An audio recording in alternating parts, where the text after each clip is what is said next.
are ever designed to run are microscopic.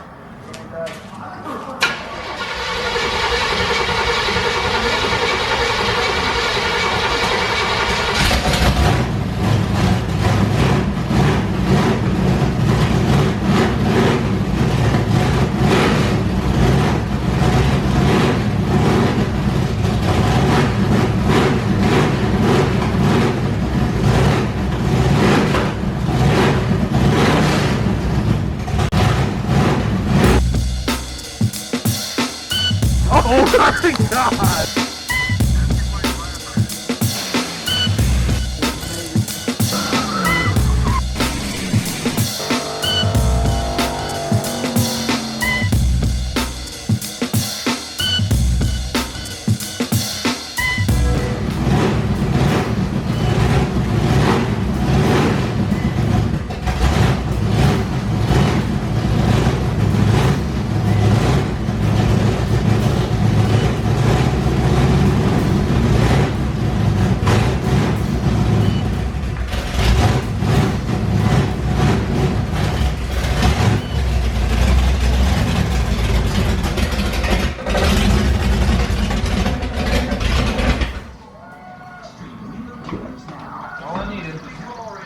Alright, so today we're going to get started addressing one of Jack Black's issues, and that is shifter, or lack thereof. Right now it just has the stock column shifter, which is the main reason why old man's better at driving this truck than me. You can see what I mean? It's just the column shift. I have to turn the key on to... So you get in here, you can bring it all the way down to first, and there's nothing stopping you from going all the way up into neutral. There's no individual gear stops. Like if you went like that and it actually had a lockout, it'd be fine, there wouldn't be an issue, and then you can do it again, go into drive, and then some sort of stop to prevent you from going into neutral. But there isn't, and we're going to remedy that hopefully today. The plan is to put a control lever right here.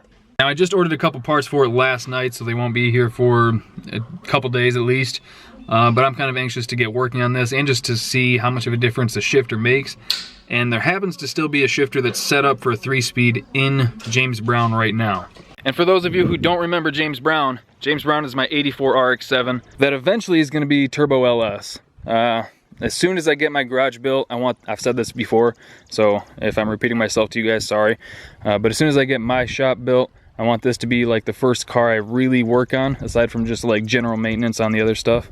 But in here is a Hurst Pro Stick, or Promatic, whatever it's called. Promatic 2, and this thing has a bunch of lockouts. Right now it's in park and you can't get out of it. You gotta lift it up, you can go back to reverse, push it down to go to neutral, and then down again. There's third, second, and there's first, and it won't go back anymore. So from there, there's second, there's third, there's neutral, and then obviously can't go into reverse, gotta pick it up, there's reverse, pick it up again, there's park. Now you're back to square one. Now I'm not planning on keeping that in the truck permanently. This is kind of going to be a test because I like this shifter, and I'd kind of like to keep it in the RX-7, but the one that's on the way isn't going to be here for a few days, and I'm anxious, and there isn't a whole lot going on today. So the plan for today is to rip this shifter out of James Brown. I have to steal the cable too, hopefully that works. Make a shifter mount for Jack Black, which I already have one kind of in mind. It's going to be super simple, but it should put the shifter in a more comfortable location. And then kind of test it and see if it does give us more control over the trans, if it'll actually stay in first, or if the trans is still going to want to shift on its own. And if it does, then we might have to like get a manual valve body, or there's probably some sort of way to like do a DIY manual Turbo 400 that I might have to look into. But that's kind of the plan for today. Basically, fucking around with shifters. Man, I cannot wait to get back to work on this car. I've been itching to do something with it so bad, to the point where I almost thought about just putting a small block Chevy back in it just because it's already set up for it. God, I just want to drive this thing.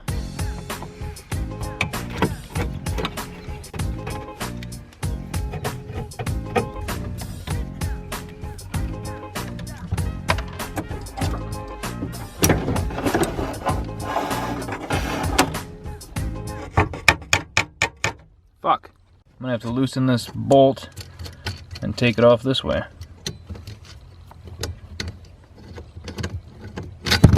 Ah. Hopefully I can reach that. I got it. Let's go. Let's see how it fits. Yeah, I think that's just gonna be way too much of a reach. All right, so we damn near have to have it all the way up here, just about touching the gauges to be able to get the full sweep down into first. So I think instead of putting it down here, I'm probably gonna put it right in here somewhere. And to do that without getting too crazy, I'm just gonna make some sort of base plate that bolts down there. Luckily, this trans tunnel is really wide and flat. And then I'll just have some sort of pipe come straight up to like another plate that this will mount onto. I mean, if it bends a little bit, that's not a huge deal as long as it doesn't bend so much that it prevents you from being able to put it in gear. But I think a steel plate and tube and stuff will be plenty. And then we'll just have it right about here. It's a nice comfortable reach. I think the main thing is as long as we can reach it into park with our back flat against the seat, because I mean, we'd be buckled in, you can't really get a whole lot of reach in. So first things first, I gotta find some materials. We got a scrap trailer out back. Let's go dig through that. When you're a gearhead, you don't really throw stuff away like this too quickly. You kind of keep it around for a little bit, see if you can use it. I already found some pipe that we can use. It's like schedule 40 or something, I don't know. But it's not super heavy, it's average wall. It'll be good for what I'm doing. And then there is these old seat frames that I can probably use. Like this part right here would be good for the base plate, how it has that like little ridge in it.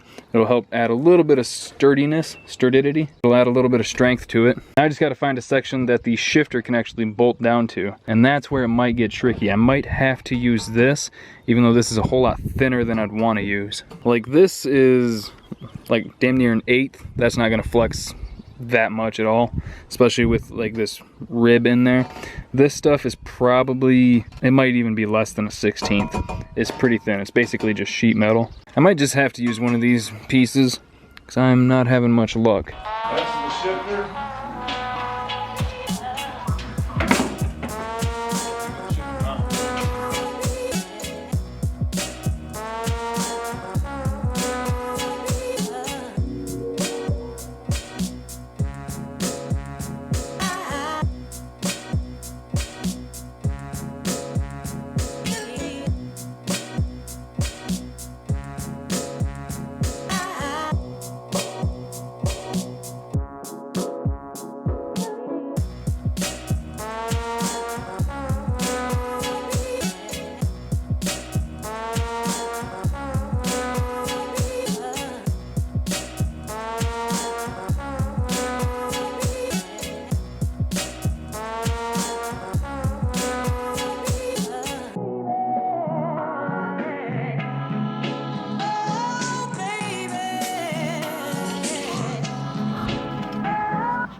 Alright, we got all the pieces cut out and pretty much ready to get glued together.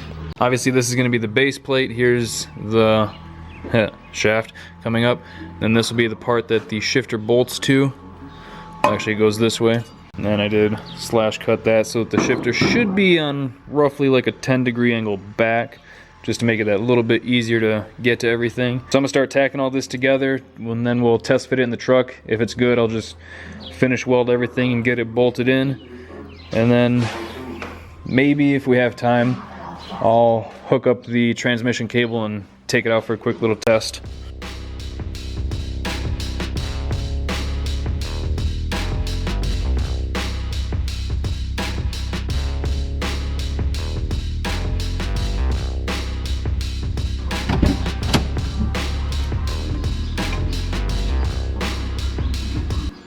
Son of a bitch. I welded the plate on backwards. Son of a bitch.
Well, it's done.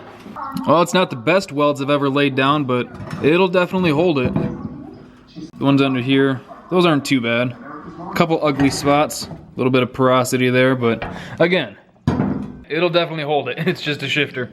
I think for basically just scrap parts I had laying around, it's pretty not bad. I'm pretty happy with it. It's still a little warm, so I'm gonna set it back down. Yeah, I think it'll be good. It's not bolted down yet. I just sat it in there. Like I said, it's just sitting in there. A little higher than I thought. Yeah, but it's a comfortable spot, I figured. That way you're not having to reach for it once you're all buckled in the event we ever put like a harness in this. How come you get the holes here and not way down here someplace? Because 2 of them were already drilled. Oh, that makes sense. That'll do, pig. That'll do. Alright, well, it's starting to get pretty late and I'm ready to go home. So that's going to do it for today's video. Hope you guys enjoyed it. Thank you for liking, commenting, and subscribing. We'll see you next time. Probably finishing up this shifter.